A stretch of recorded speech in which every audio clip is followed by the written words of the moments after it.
Castillón Confidential by Albert Castillón.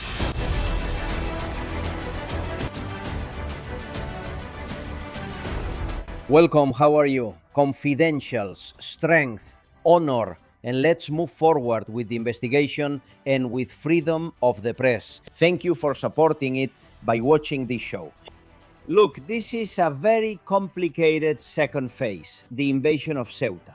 We already saw the first one, the 100,000 who entered. The second is to destabilize Ceuta until they have to take exceptional measures. It benefits Morocco to gradually turn Ceuta into just another part of Morocco, to settle there with families, to make Ceuta's men and women flee the city. Many have already done so or are closing their businesses. For Sanchez, it's all a plan to stay in power and delay the call for elections. We told you this yesterday, but this plan is speeding up. In the last few hours, there have been riots. You are seeing footage of how they are demonstrating peacefully for now, asking for asylum. There are signs that read, "No food, asylum," meaning papers. They don't want any more food from the Red Cross, no. They want a handout. They want a free house or a hotel room. They want to be able to reunite, to bring their family members over to join them, like any immigrant does. Ultimately, they want what Sanchez has promised over the last 8 years. Let everyone come. We are a welcoming country. They will be welcome here. That's what he said at every rally, in every speech, here and in other countries. Well, the effect is what you see. They don't want to stay in cabins, on the beach, lying in the sun. They want to have everything, all the rights as invaders, which is what they are. And that's what they demand. And as I said, for now, they're doing it quietly. But don't forget that the 15,000, or a good part of the 15,000 who have stayed in Ceuta and didn't want to return to Morocco, they are for the most part the worst of the worst. They are the ones who can't go back because they have criminal records. One has already been found, wanted by Interpol for terrorism offenses. He was part of the jihad. But there are about a dozen, and the other 11 haven't been found yet. There are fights, there are brawls, there's drugs, there are knives, there's prostitution. Our first guest will tell us all about that. The CNI has said enough, because after seeing this first organized riot that we're telling you about, what has Marlaska done? What you're about to see is 2 patrols being sent in, 2 national police units.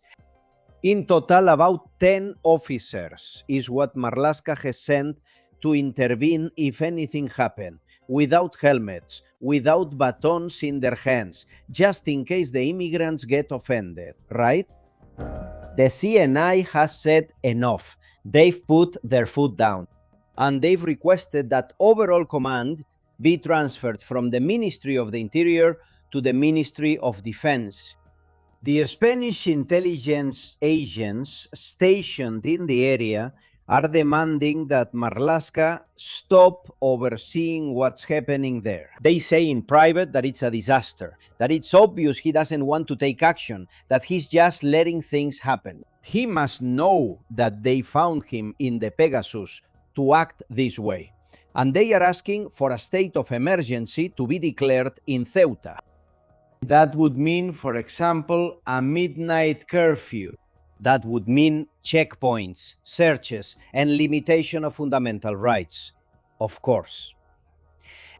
We have to limit the rights of the invaders so that Ceuta citizens can live their normal lives. Is it so hard to understand that we are limiting the rights of those who do comply with the law, of the legal residents, Spanish or not, who live in Ceuta? What the National Intelligence Center is asking for is to assume sole command, Margarita Robles, and to deploy the army in the area, not just at the border, but in the area. trying to control these kinds of riots and restore normality in much of Ceuta, and logically expelling adult illegal immigrants. Protecting Ceuta with a military intervention is the objective requested by the CNI to the presidency, and logically with the help of the state security forces and law enforcement agencies, which are also lacking.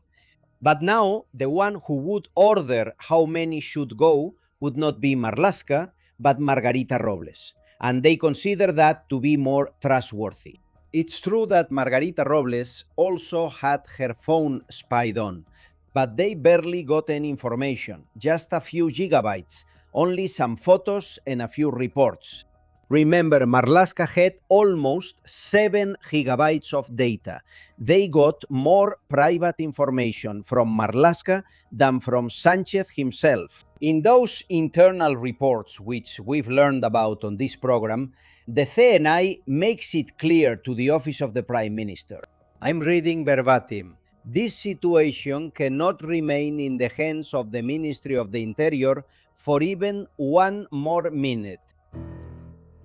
Gentlemen, they are following a script to provoke maximum tension, to create conflict, to make people leave and businesses close their shutters, and for us Spaniards to abandon a part of Spain invaded by an enemy country. Sanchez is perfectly aware of this roadmap. He supports it. He holds back out of fear that they might reveal what they found on his phone and the secret deals they've been making for years. The Moroccan government and Sanchez's government to give up Ceuta and Melilla in an absurd and senseless co-sovereignty arrangement. Do you know the only person who could stop this coup? His Majesty the King. And what I'm about to tell you comes from the royal family's inner circle, and I hope it's true. We're told that the king is upset, understandably, because he's been ignored for the umpteenth time by Sanchez. But this time is not just about signing an amnesty or arriving 4 days late to save Valencians who are drowning. This time it's about giving up Spanish territory to another country. That is why some advisors to King Felipe VI have advised him to make a bold move, to appear by surprise, that he go to Ceuta on a private trip with his family, Queen Letizia and their 2 daughters, that they go to a restaurant to eat, that they meet not with the mayor, not in an official way, not walking down the street, that they are seen in Ceuta, in what would be a private visit without prior notice to the central government. This possibility is on the table. There are several advisors to King Felipe who tell him that doing it does not involve any risk. Others, on the contrary, claim that this would put him face to face with Sanchez and would be the excuse for him to carry out a coup and put an end to the monarchy. The decision is the king's. Only the king's. The people of Ceuta have deserved a visit from His Majesty for many years, more than 20 years. He has never visited. He has never set foot in Ceuta, neither as a prince nor as the King of Spain. Either he does it now, or any move he makes in the future will be unnecessary. I hope we get to see it. Welcome. We investigate.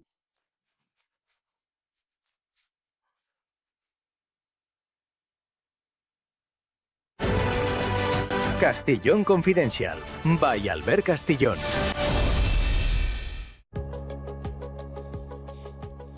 Friends, you know Susana Pastor well. She's a regular contributor and a friend of the show.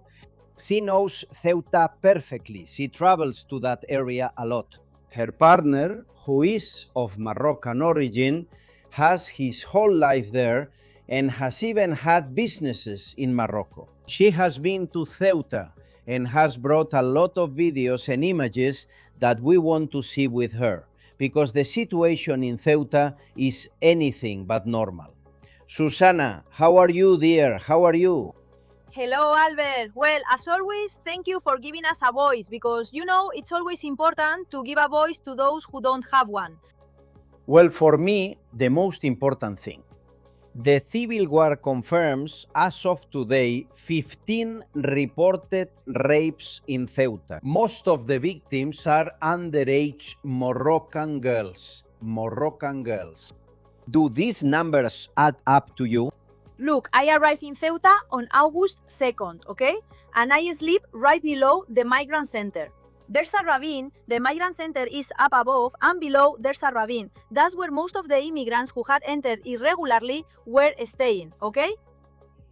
At night, it was horrible, Albert. You could hear women screaming there, okay? You could hear screams, you could hear fights. Let's look at the scene, the place you're talking about. You recorded this video. Okay. Look, up here is the center for minors, okay? And down here is where they say the women scream. You can hear them from here. You're recording this during the day. You tell me that at night you could hear women screaming for help there. Yes. And of course, you couldn't go in because if you did, you didn't have enough officers with you to go in. So I went in to help. You know that I am completely against human trafficking, and I went to help and work with the authorities so that women couldn't be taken to the mainland to be prostituted, okay? So of course, when I got there and heard all of that, I was the first one to report it. Nobody listened to me. In fact, I was even told that it was impossible. And I was like, how can it be impossible if you can hear the girls at night? I mean, it was horrible. And you couldn't go in because you knew that if you did, you'd just become one of them. Yes. It's not just that rapes happen, because if 15 have been reported, I don't even want to imagine how many have happened and haven't been reported. There's a case of 3 brothers who came in during the invasion and are suspected of having tried to abuse a 10-year-old girl. I mean, what's happening there is crazy. But you go even further. You claim that human trafficking is making money in Ceuta by taking minors to the peninsula. Explain that to me.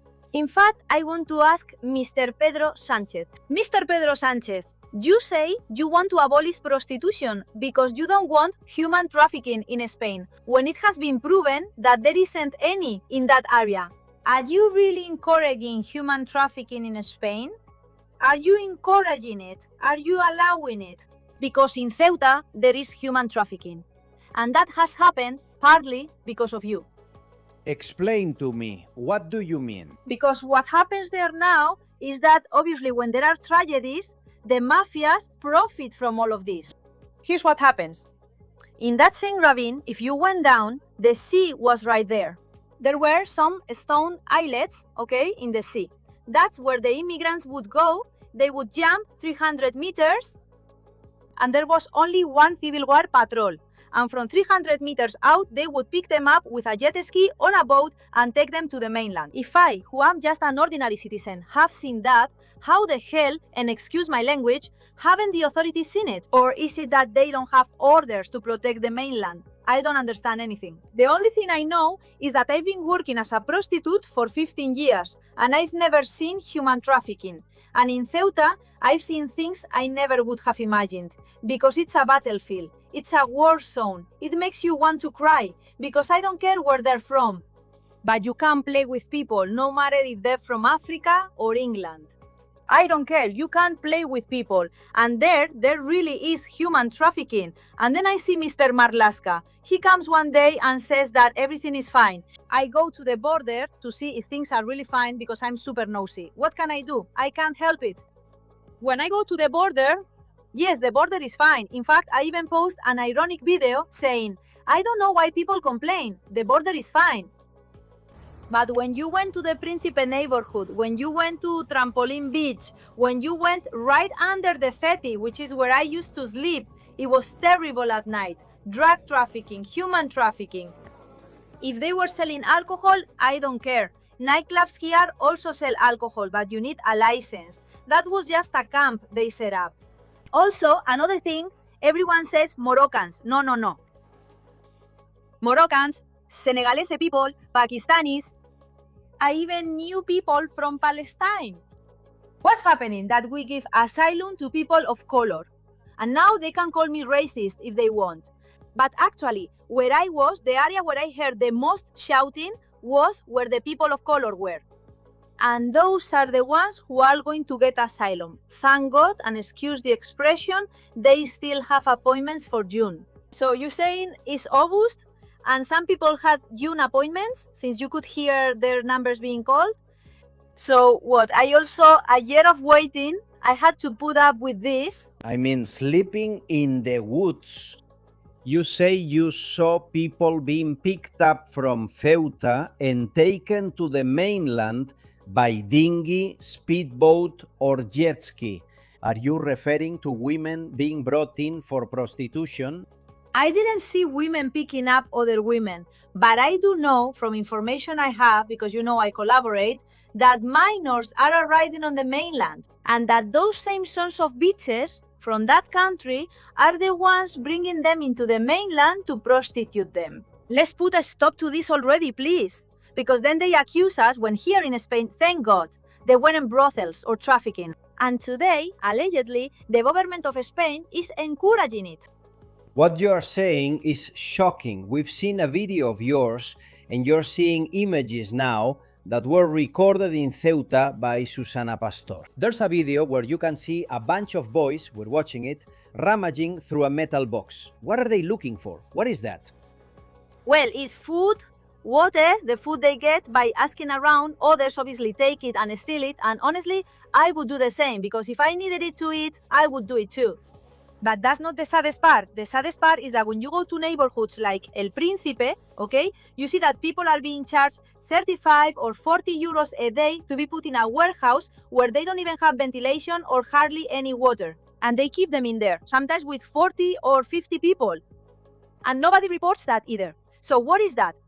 Really, someone needs to explain it to me. Because you know what? I've studied a lot about trafficking and exploitation. In fact, as of today, I can say that I'm one of the people who is certified as an expert, okay? And I throw my hands up in disbelief because I say, where is Mr. Marlaska now? Then I'm gonna tell you something else. The last time I was inspected, more than 14 UCRIF police officers came to my house, where there were only 3 of us. In Ceuta, there are no more than 20 UCRIF agents from Madrid. Please, can someone explain that to me? How is it that at my house, a humble woman who even helps people, because I help people and I never get tired of saying it, because it's true, 14 agents come to my house, and in Ceuta, where they need thousands of agents, there aren't any. You told me that you cried watching those scenes because you care a lot about Ceuta. It's a part of your life. You've been there countless times. You used to go to the beach, and now you couldn't even look at what was happening on the beach, right? In fact, look, I was going to tell you something interesting. I went with my dogs too, okay? Because I didn't know how long I was going to be there. And look, I was walking with my dogs on the beach because you couldn't go on the road since it was full of people. So you had to go somewhere else because either you would get run over or people wouldn't let you pass, okay? What happened? I went onto the beach for a moment, and a guy, a security guard, comes up to me and says, "Man, take your dogs out of here, it's not allowed." And I said, "Excuse me?" And I look around and say, "But have you seen everything you have here? When you clear out everything you have here, then you can come and tell me to take my dogs out." Hey, one more thing. The work of the NGOs. Well, I've seen a video you posted, at least you sent it to me, they're watching it, about how the Red Cross distributes food. Are they doing a good job? Look, that's already the most unbelievable thing, because I'm outraged, no? I'm extremely outraged. We were starving in Valencia. And then it turns out that I'm not against giving food to anyone. I'm absolutely not against it, because food is necessary and essential for people. But in Valencia, there wasn't a single damn truck. And over there in Ceuta, they had trucks plus 10 police vans so they wouldn't kill each other over the food. What's up, Red Cross? When there's money, you care, but in Valencia, without money, you just ignore us, right? I mentioned Valencia, like the recent fires in Madrid, where people also complain. Like I said, when we go through extreme situations in Spain, since here they don't collect money for us, nothing happens. But when there's money involved and we all know the cash they make because of human trafficking, then they do care. And now, if they want, they can come and report me, gentlemen from the Red Cross. Because I'm fed up with subsidies being given to NGOs that are useless and only exist to get rich and inflate numbers by lying about others to get money at the expense of Spaniards. That is real pimping. Susana, you are who you are. You are honest. You say what others see and turn away from. You face it head on, and if you can, you even record it. You've done more in a few days in Ceuta than many journalists have in months. So keep your spirits up, stay strong, and let's keep an eye on her. Let me tell you something, and I'm going to tell you something else. This also goes out to the people of Ceuta. I've been there helping out, and there have been people who, just because my partner is Moroccan, have said to me on social media that they wish I had been caught on a beach and had the same thing done to me as to those people. Don't say that. I'm telling you, and I can send you screenshots of the videos where people from Ceuta, just because my partner is Moroccan, have told me that they wish I had been sat on the beach and had the same thing done to me. Don't say that. Well, the reason is very simple, and your partner, whom I know, knows it well. How much? How much do you get paid per day for 12, 14, or 15 hours of work in Morocco? 8 euros. 8 euros a day? Hours of work? 14, 16 hours without a single day off and without a contract. Y sin contrato. That's the main reason why they want to come here. There you have it, right? It's very interesting. There's also the visa the Spanish government imposed on the Rif. The Rif was once a Spanish protectorate, and residents had an ID card to freely enter and leave Ceuta. So what did they do? They did business, they worked in Ceuta, and there were also some shady businesses, yes, we have to say it all. But during the lockdown, that visa ended, and that's when more French crossings started happening, when the visa was put in place. The visa is only given to people with power or to those working for the Moroccan government, but that visa isn't given by Morocco, it's issued by Spain. It's simple. Remove the visa. Let anyone who wants to work come. If someone has a criminal record, send them back. If they don't want to work, let them stay in Africa. I don't know why they don't do this. In conclusion, based on your knowledge of Morocco and Ceuta, Morocco has something on Sanchez, right? And that's why he doesn't do anything. Well, let's see. And on top of that, the World Cup. But who were we to include Morocco in the World Cup bid? Honestly, I can understand all sides, but really, now, the other day was just for show. Because those Sahrawis have been hiding in the mountains for months, because I always see them, because when I go to Morocco, I pass through those areas. So I have always seen the Ceuta border from both sides, and those Sahrawis have been there for months, and now suddenly they come down on August 15th because it was a date when people were supposed to enter, but no one entered. Of course, the charade, the whole performance by Morocco with the help of Sanchez, who does whatever Mohammed says. You know, exactly, because I'm telling you, yes, Morocco is to blame, but our side is not much less to blame. Happy holidays to you, Mr. Sanchez. We are doing very well here in Spain. Susana Pastor, a big kiss. Thank you for being who you are. Take care. A hug. We're waiting for you at the Casa del Agua con Gas Bici Catalán.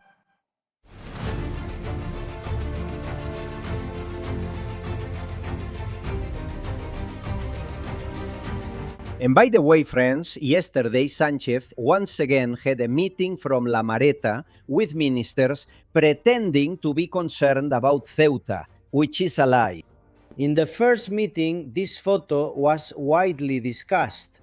You can see Sanchez without legs. Someone erased his legs before releasing the photo, probably because he was wearing a swimsuit, as we've been told, a swimsuit and slippers. Of course, from the waist up you can see him, but from the waist down, who knows? And so they decided to, well, amputate him. In yesterday's meeting, they found him some pants and slippers, and he comes out like that, with legs. Many thanks to the Prime Minister's office for letting us see Sanchez's covered legs. I don't even want to imagine them in a swimsuit, you know? Well, let's leave it at that. It's just a curiosity. But they manipulate everything, even the image, if they can. That's how they are. By the way, there's a campaign on social media for them to put the Ceuta flag on their profiles. I've done it with whatever message you want. Support for Ceuta or Ceuta, of course it's Spain or whatever they say. But I think it's a very good idea to help the people who are there to hang that Ceuta flag. We will put it on our website, castellonconfidencial.com, so that people can download it. And you can add whatever message you want on Facebook, Twitter, Instagram, wherever. We have to stay united, friends. And speaking of the flag, Tony sent me his, which is hanging on the balcony of his house. And he told me, I've received messages saying that you can be fined up to 3,000 euros for hanging the flag on the balcony. Well, this was mentioned during the World Cup, Tony. And of course, the mainstream media said it was a lie, that it was a hoax, that it was false. But they almost always tell half-truths. It's very clear. The horizontal property law, as we've been informed, distinguishes between what is private property and what is public or communal space. An apartment is private property. If you want to hang something inside your house, there's no problem. But a balcony is communal space. And yes, the facade doesn't belong to just one person, so they can give you trouble about it. If you hang a Palestinian flag, no. In that case, they might even give you a subsidy. But if you hang a Spanish flag, you might end up having to pay a fine. So be careful, Tony Bueno, about what's happening in Ceuta. Please, Juan José María Magda and Manuel Pérez. I believe President Pedro Sánchez orchestrated this. He knows the unaccompanied minors will remain, so what happens to them? Are they automatically sent to reception centers? And do we already have the whole thing half-baked? When? Those unaccompanied minors will soon become a batch of bought votes. Current estimates put those minors at between 8 and 10,000. Tomorrow there could be more, obviously with the goal of continuing to gain votes. I have the feeling that Sanchez wants to create a health crisis in Ceuta and lock people in their homes so that no one can leave Ceuta. I really do think so, that Sanchez isn't doing anything because he wants nothing to happen. My God, this means a murder, really? Albert, that's outrageous. If you see everything that's happening and you see that in the government we only have scum, this Sanchez, this sleazy little man, and that describes him very well, because there's a saying that goes, the louse always goes to people like him. Don't you remember when it was? It was Liendre, and that's because he's never had anything by his own effort. His only merit has always been to scheme, deceive and steal. And it's all an act. He's all theater. And I wouldn't be surprised if he got some surgery. It's disgusting. It's disgusting. These people are revolting. I really value your independence and objectivity. I'm a businessman in Spain and I'm preparing to move my business and my residence abroad. Are you tired of the corruption and the institutional decline we have in this blessed country? And I ask you frankly, do you think Pedro Sánchez will be out of the government in the short term?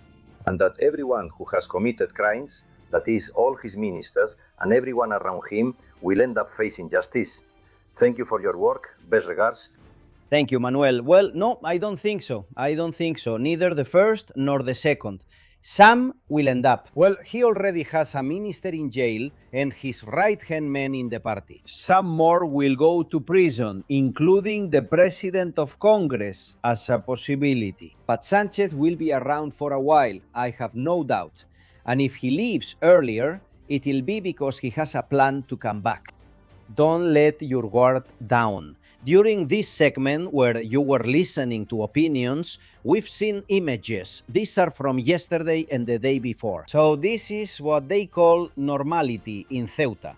When you watch Channel 1 or La Sexta and they say things are calm now, the 15,000 are calm, this is the normality in Ceuta. I'm getting messages about some green beans that Byron is sending me, he says. Careful, because it's not just code 611 that means a product from Morocco.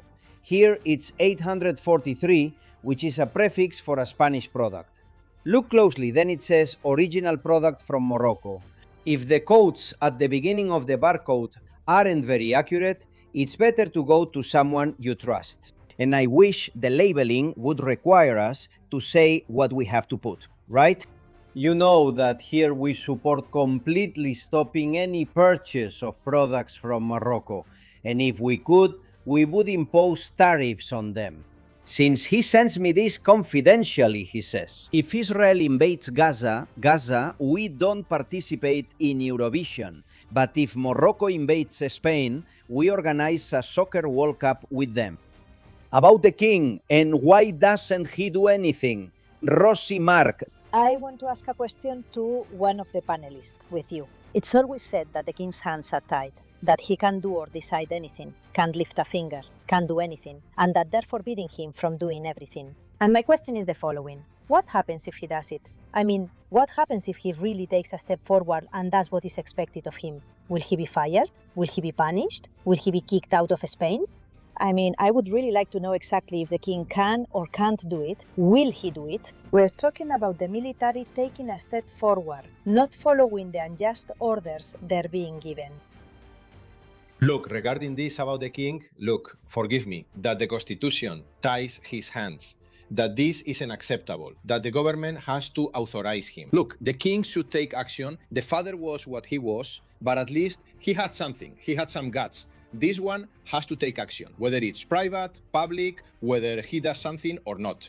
Put on his uniform with his baton insignia, his 4 stars, and go over there and tell the king of Morocco that he is the king of Ceuta. And that's it. What are they going to do to him? But damn it, put them on the table.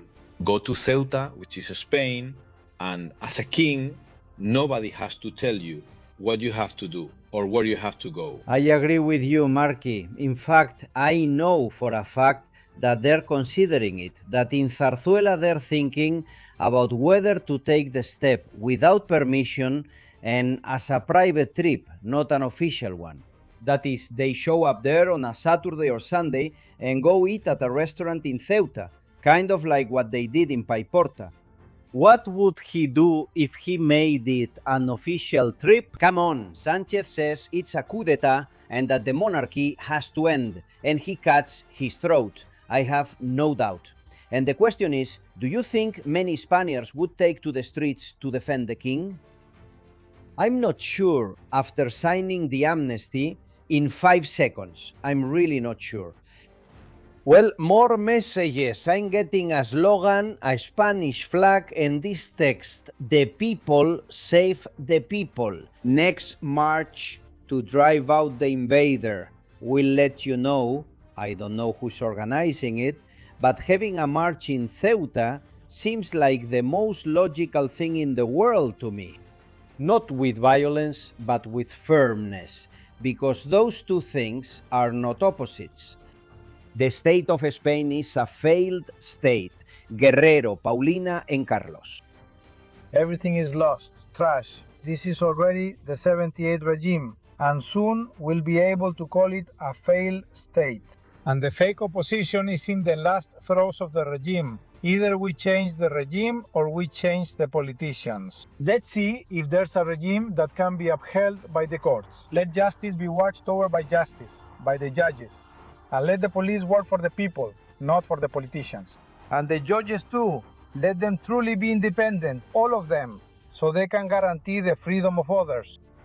I would like the radio listeners to think about something. What is happening with Spain is not the fault of the United States, Israel, Morocco, or France. It's our own fault. Because we have voted for the incompetent governments we've had, and the last one we have takes the take. We voted for them, and people keep voting for them. When we complain that we don't do anything, that people in Spain have been dumbed down, this and that, but the truth is, they also have us in survival mode. You need to get up in the morning and earn a living. Let's see how you make it to the end of the month. Let's see how you manage, knowing that out of every 100 euros you earn, they take 50. You're in survival mode all month. Absolutely true, my friend. We're in survival mode, but not everyone is. Those who look the other way, those who turn a blind eye, those who take part in the scam, they're living like kings. Look, there's a bodyguard of Marlaska who must have seen it all and has been loyal to him, kept quiet, looked the other way, ignored what he heard, and kept his mouth shut. And Marlaska got him a position as head of security for the national police at the Spanish consulate in Tanger, Morocco, according to the objective.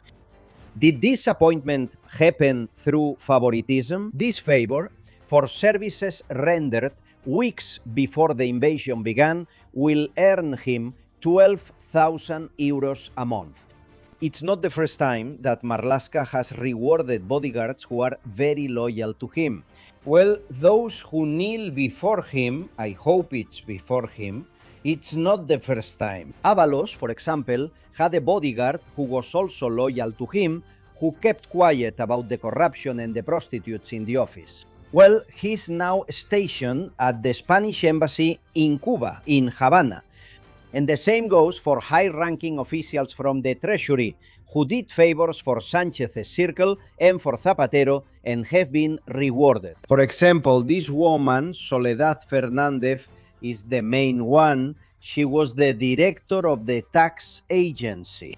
She didn't investigate Ceuta, nor did she investigate Sanchez's brother, who was saying he lived in Portugal, but actually lived in La Moncloa. Well, she always looked the other way. But there are many more. The list is very long. Look at Virginia Muñoz, director of the collection department. They sent her to Washington, to the Spanish embassy in Washington. She will earn 4 times more. Manuel Trillo, the right-hand man of the director, whom we saw as counselor at the Spanish embassy in Switzerland, triples his salary, and we could go on like this. In addition, this Trillo has been appointed finance counselor at Spain's office at the United Nations. One more, José Luis Martínez Serrano, a tax inspector, is going to Panama, to a government administrative office. Ricardo Álvarez, deputy director of VAT, assigned to Brussels. The average salary of these cronies who have been loyal, who have looked the other way, is 24,000 euros a month in survival mode. Yes, my friends, yes, but not you and me, them, not us. Being obedient pays well. They're outraged, and with good reason. Anabel, Diego, and Elisa.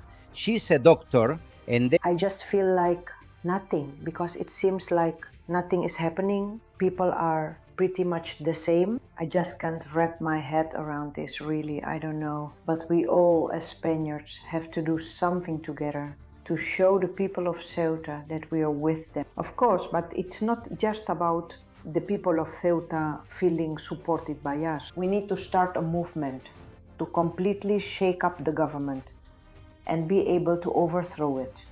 Because honestly, this is just impossible now. What also makes me a bit sad about everything we're going through in these times, it's that you can clearly see the corruption among the high ranks of the army. Because don't tell me that good soldiers aren't hurt by seeing their fellow countrymen in Ceuta in that situation. There isn't a colonel, there isn't a general with the guts to disobey this corrupt government and send all the troops they can there to stop the city. I'm a doctor and I'm outraged by the statements of the Minister of Health about Ceuta. She says that associating immigration and disease is xenophobic. But what's going on? She's shameless. She's not a doctor or anything. Is she comparing a population like ours, all vaccinated, with preventive measures and public health? Everywhere, we've already gotten rid of a lot of diseases. With a population that lives in places where sometimes they don't even have sanitation in the villages. They're not vaccinated or anything. My colleagues in Ceuta are treating infectious diseases that are completely rare here, like syphilis, gonorrhea, tuberculosis, typhoid fever. But what? What is she talking about? Seriously? I'm outraged. It's no wonder, doctor. It's outrageous. But Monica Garcia is going to a high position at the World Health Organization, appointed by Sanchez. He's placing his people in strategic positions so that when he needs it, he can make the jump and go to work in Washington, or in New York at the UN headquarters, or in Brussels, in any cushy job where he has placed one of his own people. And allow me, Jesus Fernando is a very active insider on social media, a regular. He leaves us a lot of messages, and he sings. And he has composed a song for Ceuta on his YouTube channel. Subscribe like I did. There's this great song, Ceuta. Ceuta, no llores esta noche. Ceuta, no dejes de luchar. What do you think? Beautiful. Well, the whole song, because YouTube gives us trouble here and we have to play it with weird copyright issues. It's really worth it for you to go listen to it on his channel. Jesus Fernando, look for the song Ceuta. From Bayona, Roberto sent me this photo that I loved with the back from the show Paseando por Bayona. He says he ran into the weakling Feijóo. Well, let's see if Feijóo decides to come a little farther south, because we want to see him in Ceuta too. And he embraces us, because the Saharaui people, many of them we bring here, and they are just like any other Spaniard. I wanted to congratulate them, and I'm amazed by them. Sahrawi citizens, Spanish citizens, because they speak such perfect Spanish. They have culture, well-being, and they never raise their voices. Why have we left these people alone? I don't understand. And we've replaced these people with what's coming in. How could we have been so foolish? How can there be politicians who are so foolish? How come we don't fight for what matters, not for what doesn't? How? Through blackmail, dear Llanos. That's all there is to it. Sanchez was the first one to defend a referendum for the Sahrawi people and self-determination. Suddenly, Morocco blackmails him and he drops the referendum, and that the Sahara belongs to Morocco. Yes, blackmail, it's called blackmail, nothing more, nothing less. Well, I have more stories, it will be in a minute.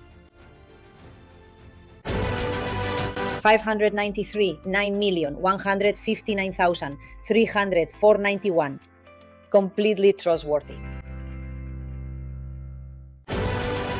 Castillón Confidencial, by Albert Castillón.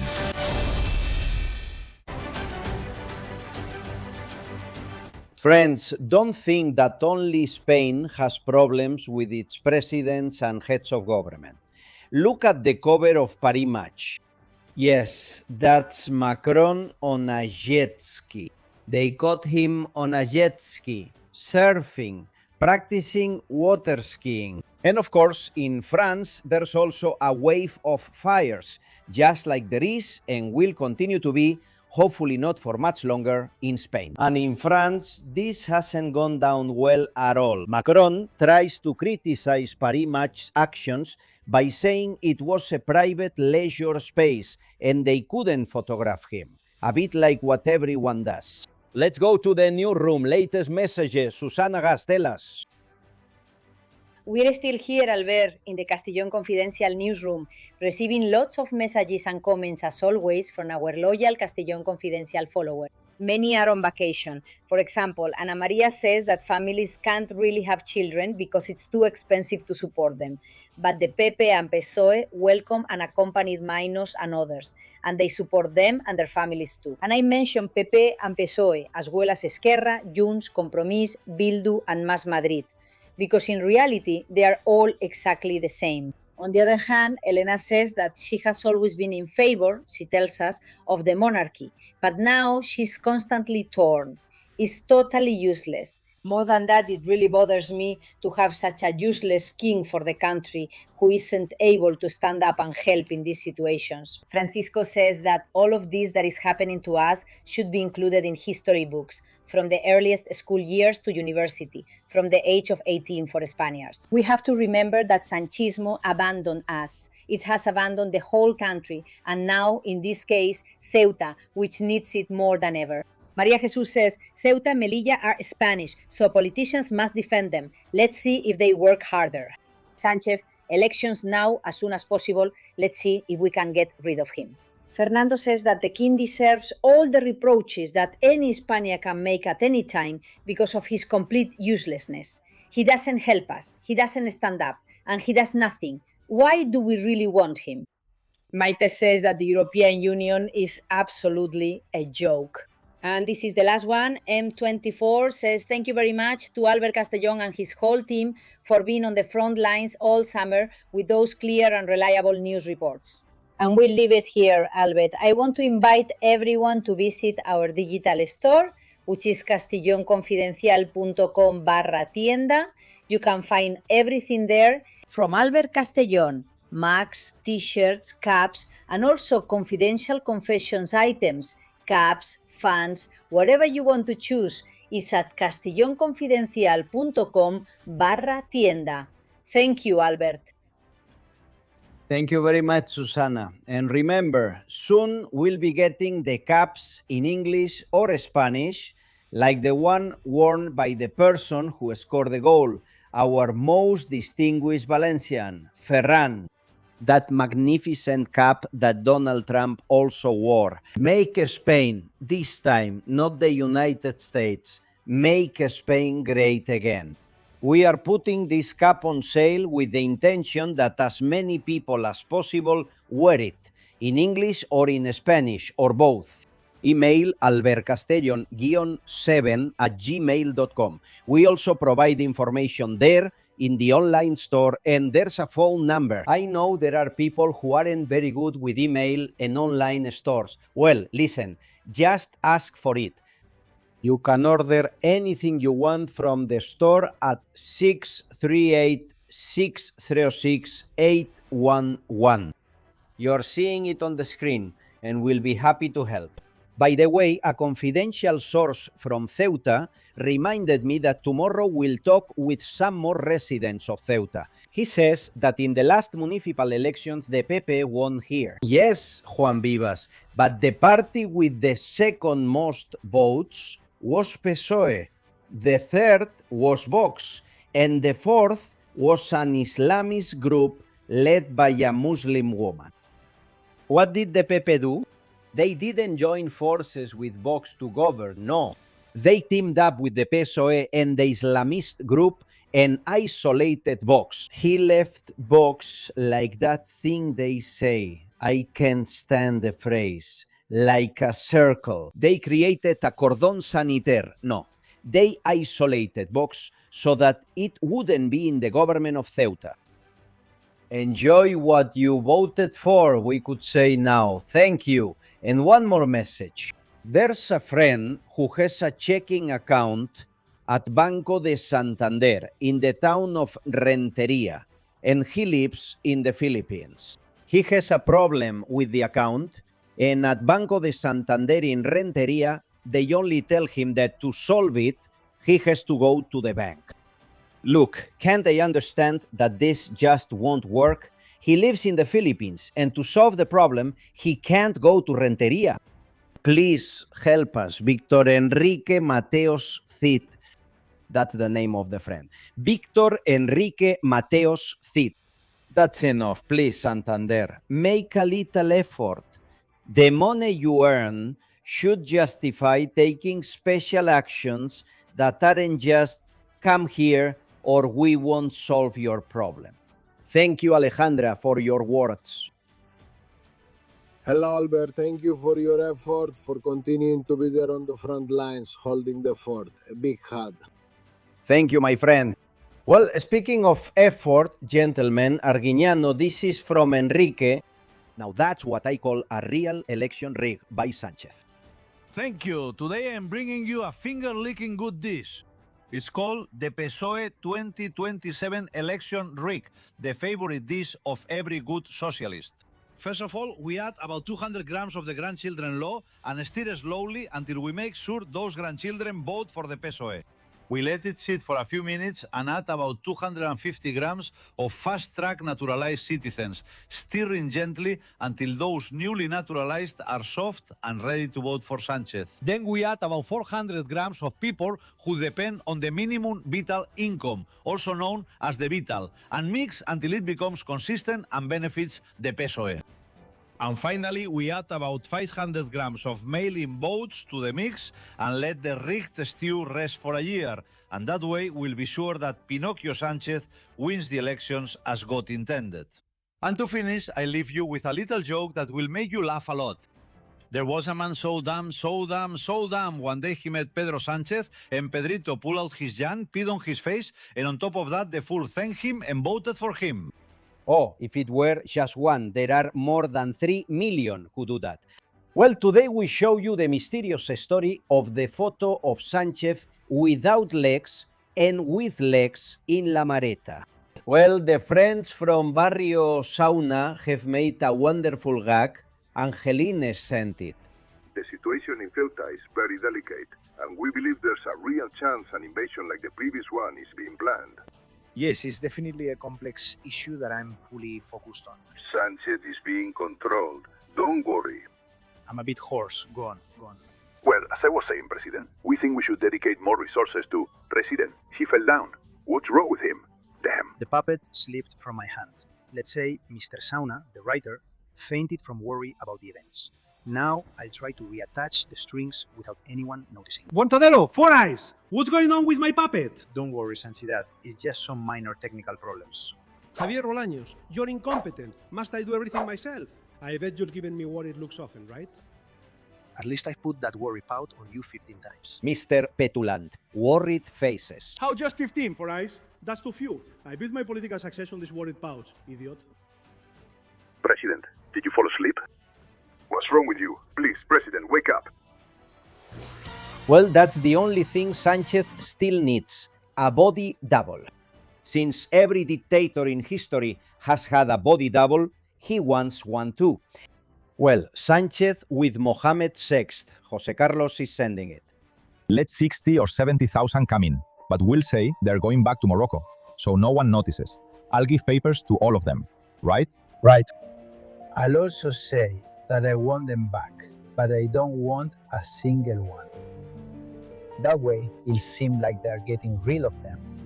And when will you give me the flash drive with all my stuff? That's still a ways off. You have to do a few more things for me.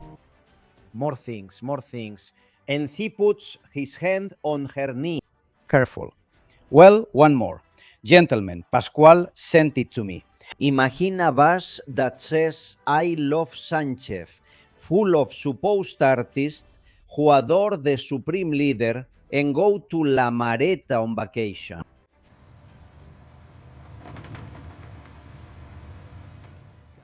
Well, guys, we'll party as long as we can. Well, I don't really see you in the mood for much partying. Lol, loles, Leon. He could have been more generous. Last time, he let us use the Falcon. I'm telling you, comrade. Even Javierito and Santolaya are here, everyone. Honey, we've been so lucky. I said goodbye, and Pedro invited us to his hotel.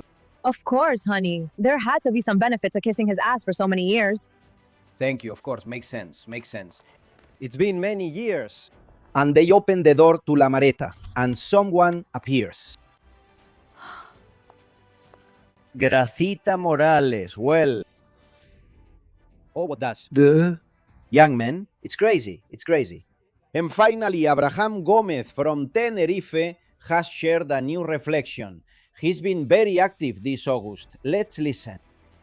Oh my God. Enjoy life. Life is wonderful, and now they're giving us the opportunity to live it, you know? And take care of Pedri. I'm telling you this because people say I repeat myself and I'm obsessed, which is true, but it's for our loved ones. We need to protect them. Have you seen how expensive everything is, Pedri? Have you seen how expensive everything is? Because with just 1 or 2 waiters serving you a couple of drinks, the cook, the person washing the dishes, the cleaning staff, the bodyguards, the official car, and a few flights here and there just to see an eclipse or something, because you feel like it. Or a graduation in England, you end up spending 150,000.5 euros. Money goes so fast. It's amazing how expensive everything has gotten. Literature. Read Frank Kafka. He's really good. Frank Kafka has a book called The Metamorphosis, which is about a man, a fascist. A fascist who goes to bed, and in the morning, when he wakes up in bed, he's like Pedri. He's just like Pedri, so full of joy. When his mother knocks, he doesn't open the door. It's just his excitement, you know?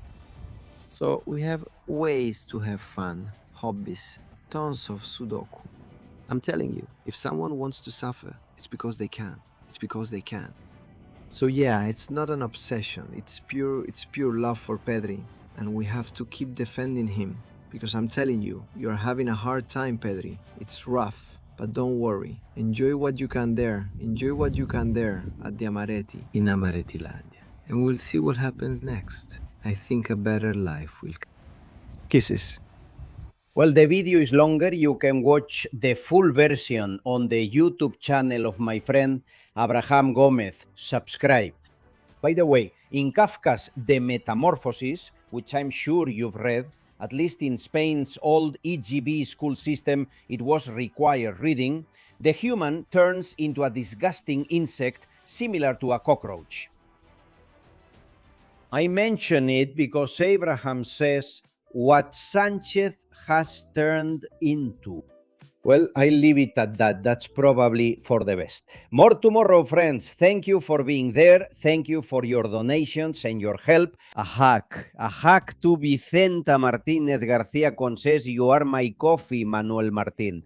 Diego Torres, Miguel Pablo Rego, Jaime Félix de Díaz and Margarita de Bataller. A kiss to all of you, confidentials. See you tomorrow. Y para gente despierta, desde la trinchera, las balas silban y no hay manera de salir allá afuera. Aquí la libertad tiene las alas de cera. Albert Castillo, Susana Gash, Tucci Castillo y demás, muchas gracias.